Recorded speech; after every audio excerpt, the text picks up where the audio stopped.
ఎవరికి ఇవ్వాలి? తెలంగాణలో అధికార పార్టీ మీదే, ప్రతిపక్ష పార్టీ మీదే డబుల్ యాక్షన్. ఇదేమన్నా హీరో నువ్వే? అదే నేను చెప్పే స్వామి, రెండు పాత్రలు డబుల్ యాక్షన్. ఒక పక్క నువ్వే కొడతానంటే ఈ పక్క నేనే కొడతానంటే ఎట్లా కుదురుతుంది స్వామి? అది ఉండేది 20 అసెంబ్లీలో రెండు పార్టీలు ఉన్నాయి. వాళ్ళదంతా కలిపి అధికార కూటమి. ఉన్నోళ్ళంతా ఆ పక్క ఉన్నారు. ప్రతిపక్షం ఉండేది మా పార్టీ తప్ప వేరే ఏ పార్టీ ఉంది? వేరే ఏ పార్టీ లేదు. సో వేరే ఏ పార్టీ లేనప్పుడు ప్రతిపక్షం అనేది ఎవరికి ఇవ్వాలి? ప్రతిపక్ష పార్టీగా గుర్తింపు అనేది ఎవరికి ఇవ్వాలి? ప్రతిపక్ష పార్టీగా ఉన్న వాళ్ళకి ఇవ్వాలి. సో న్యాచురలీ ఆ పార్టీకి ఎంతమంది అన్నా ఎమ్మెల్యేలు ఉండని స్వామి, వాళ్ళకు లీడర్ అనేవాడు ఉంటాడు కదా. సో ఆ లీడర్ని ఏమంటారు? ప్రతిపక్ష నాయకుడనే అంటారు కదా, వేరే పేరు ఏమన్నా అంటారా? సో ప్రతిపక్ష నాయకుడు అని చెప్పి నువ్వు ఎప్పుడైతే అంటావో అప్పుడు ఏంది, దాని అర్థం ఏంది? లీడర్ ఆఫ్ ది హౌస్కి ఎంతసేపు మైక్ ఇవ్వాలనో అంతేసేపు దాని తర్వాత స్థానంలో ప్రతిపక్ష పార్టీ నాయకుడికి ఇవ్వాలి. ఎందుకు ఇవ్వాలి? ఇవన్నీ చెప్తాడు కాబట్టి. ఇవన్నీ అవతల ప్రతిపక్ష పార్టీ చెప్పినప్పుడు నువ్వు రిపేర్ చేసుకోవాలి కాబట్టి. అది గవర్నమెంట్ చేయాల్సిన డ్యూటీ కాబట్టి, పని కాబట్టి. కానీ ఇక్కడ ఏం జరుగుతూ ఉంది? నేను చెప్పనివ్వను, నేను ఎవరి స్వరము విననివ్వను, నీకు 5 నిమిషాల కన్నా ఎక్కువ మైక్ ఇవ్వను అని నువ్వే డిక్టములు పాస్ చేస్తూ ఉంటే ఏ రకంగా అసెంబ్లీలో ప్రతిపక్షం అన్నది మాట్లాడగలుగుతుంది, స్వరం ఇవ్వగలుగుతుంది? ఇప్పుడు మీరే అన్నారు 1.5 2 గంటలు పట్టింది సార్ అని. మరి 1.5 2 గంటలు పడుతుంది. మరి ఇవన్నీ నేను మాట్లాడిన మాటల్లో ఏదైనా ఒకటన్నా వేస్ట్ మాట ఏమన్నా ఉందా? బడ్జెట్కి సంబంధించిన డాక్యుమెంట్సే చూపించినాను, బడ్జెట్కి సంబంధించిన అంశాలే ప్రస్తావించినాను. మరి టైం పడుతుంది. మరి ఇంక పట్టుకోకున్నట్టుంటుంది చెప్పు. మరి వినాలా? అవతలోనికి మైక్ ఇస్తేనే కదా నువ్వు అవతలోడు చెప్పగలుగుతాడు. సార్ మీకు ప్రతిపక్ష హోదా అంశానికి సంబంధించి పవన్ కళ్యాణ్ కూడా ఒక కామెంట్ చేశారు. వైఎస్ఆర్ కాంగ్రెస్ పార్టీకి వచ్చినటువంటి ఓట్ల శాతాన్ని, సీట్ల శాతాన్ని బట్టి చూస్తే జర్మనీలో అయితేనే వస్తుంది, ఇక్కడ రాదు, ఇక్కడ 5 ఏళ్ళు రావడం కష్టం అని ఒక విమర్శ చేశారు సార్. ఆ మనిషి కార్పొరేటర్కి ఎక్కువ, ఎమ్మెల్యేకి తక్కువ. జీవితకాలంలో ఇప్పుడు ఎమ్మెల్యే ఒకసారి అయినాడయ్యా. అహంకారానికి ప్యాంటు షర్ట్ వేస్తే అచ్చు జగన్మోహన్ రెడ్డి గారి లాగా ఉంటుంది. జగన్మోహన్ రెడ్డి గారు బాగా ఫ్రస్ట్రేషన్లో ఉన్నారని నాకు అర్థమైంది. అధికారంలో ఉన్నప్పుడు దౌర్జన్యాలు, ఇంకో పక్కన అవినీతి అడ్డగోలుగా వ్యవహరించారు. ప్రతిపక్షానికి వచ్చిన తర్వాత ఈరోజు నీతులు విలువల గురించి మారుతూ నిజంగానే చాలా చాలా ఆశ్చర్యం ఉంది.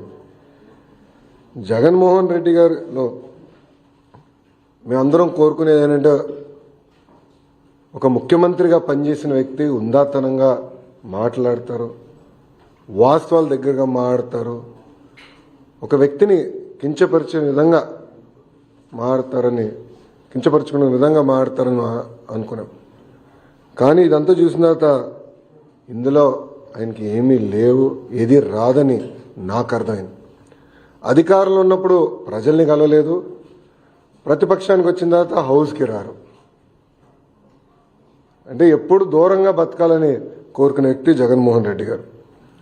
ముఖ్యమంత్రి పదవి కోసం సొంత తండ్రి శవాన్ని పక్కన పెట్టుకుని ఆనాడు సంతకాలు సేకరణ చేసిన వ్యక్తి జగన్మోహన్ రెడ్డి గారు.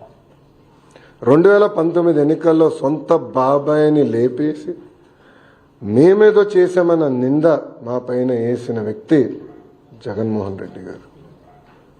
ఇంతేకాకుండా ఈరోజు ప్రభుత్వం పైన, బడ్జెట్ పైన, గౌరవ ఉప ముఖ్యమంత్రి గారి పైన మాట్లాడి చూస్తే నిజంగానే నాకు చాలా ఆశ్చర్యం వేస్తుంది. పరదాల ప్రభుత్వం ఈరోజు పోయింది.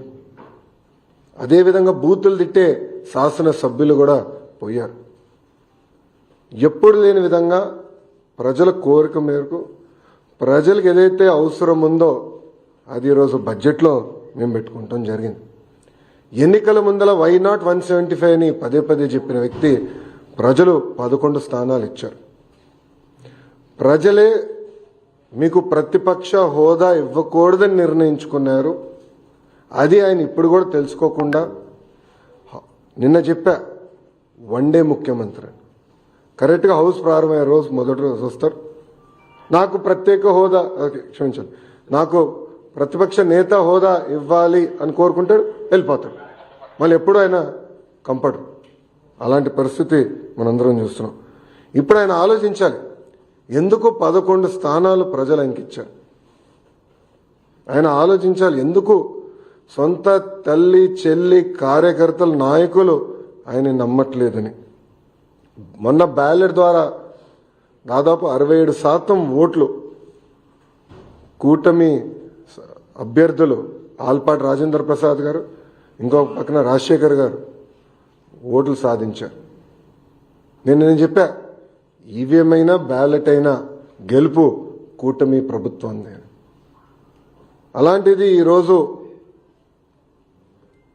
గౌరవ ఉప ముఖ్యమంత్రి గారిని కించపరిచే విధంగా ఆయన మాట్లాడారు. ఆయన మాజీ ముఖ్యమంత్రి జగన్మోహన్ రెడ్డి గారు ఒకసారి ఆలోచించారు. మొన్న ఎన్నికల్లో ఆయనకు వచ్చిన మెజారిటీ ఎంత, గౌరవ ఉప ముఖ్యమంత్రి గారికి వచ్చిన మెజారిటీ ఎంత. మొన్న జరిగిన ఎన్నికల్లో వైకాపాకి ఎన్ని సీట్లు వచ్చినాయి, జనసేన పార్టీకి ఎన్ని సీట్లు వచ్చినాయో ఆయన ఒకసారి ఆలోచించాలి. అంతేగాని నోరుంది కనుక ఇప్పుడు కూడా నేను అనుకుందే రైటు, అధికారంలో ఉన్న వాళ్ళని నేను కించపరిచే విధంగా మాట్లాడతాను, ఎగతాళి చేస్తూ ఉంటాం, నిజంగానే చాలా చాలా బాధాకరం. ఈరోజు రాష్ట్రంలో మీరు చూస్తే ఎప్పుడు లేని విధంగా మన అభివృద్ధి కార్యక్రమాలు మనం ప్రారంభించుకున్నాం. ఎప్పుడు రాని విధంగా ఈరోజు పెద్ద ఎత్తున ఆంధ్ర రాష్ట్రానికి పెట్టుబడులు వస్తున్నాయి. మీరు చూసారు, ఒక టీసీఎస్ కానీ, ఆర్సిలర్ మిత్తల్ కానివ్వండి, ఎన్టీపీసీ గ్రీన్ కానివ్వండి, రిలయన్స్ సిబిజీ ప్రాజెక్టులు కానివ్వండి, ఇట్లా అనేక పెట్టుబడులు ఎప్పుడు రాని విధంగా మన రాష్ట్రానికి వస్తున్నాయి. గత ప్రభుత్వం కనీసం గుంటలు కూడా పూడ్చలేదు. ఆ గుంటలు పూడ్చే కార్యక్రమం కూడా మేము తీసుకుంటున్నాం. అంతేకాకుండా ఎప్పుడు జరిగిన విధంగా సంక్షేమం కూడా మేము చేస్తున్నాం. ప్రజలందరూ ఒక విషయం గమనించాలి, 2014లో పెన్షన్ 200 రూపాయలు, చాలని పెన్షన్ని 2000 రూపాయలు మేము చేశాం. 5 సంవత్సరాలు 2000 చేశాం. గత ప్రభుత్వం 1000 రూపాయలు పెంచేదానికి 5 సంవత్సరాలు తీసుకుంటే మొదటి నెలలో మేము అదే పెన్షన్ ఇంకో 1000 రూపాయలు మేము పెంచాం. వికలాంగులకి 6000 రూపాయలు ఇస్తున్నాం. బెడ్కి పరిమితమైన వాళ్ళకి నెలకి 15,000 రూపాయలు ఈరోజు కూటమి ప్రభుత్వం అందజేస్తుంది. ఇంకో పక్కన అన్న క్యాంటీన్, గత ప్రభుత్వం అన్న క్యాంటీన్ మూసేస్తే మన ప్రభుత్వం ఏర్పడిందంటే 198 అన్న క్యాంటీన్లు తిరిగి ప్రారంభించాం. ఎవ్వరు ఊహించిన విధంగా 1 కోటి గ్యాస్ సిలిండర్లు ఈరోజు కూటమి ప్రభుత్వం ఉచితంగా అందజేసింది. ఇంకా ఇసుక కూడా మీరు చూశారు, కేవలం లోడింగ్ ఛార్జీలు, ట్రాన్స్పోర్టేషన్ ఛార్జీలు తప్ప ఇసుకను కూడా మనం ఫ్రీ చేసాం. ఇంకా మిడ్ డే మీల్లో కానివ్వండి, సంక్షేమ హాస్టల్స్లో కానివ్వండి, ఈరోజు ఫైన్ రైస్ కూడా మన ప్రభుత్వం అమలు చేయబోతుంది. ఇంకా మే నెలలో తల్లి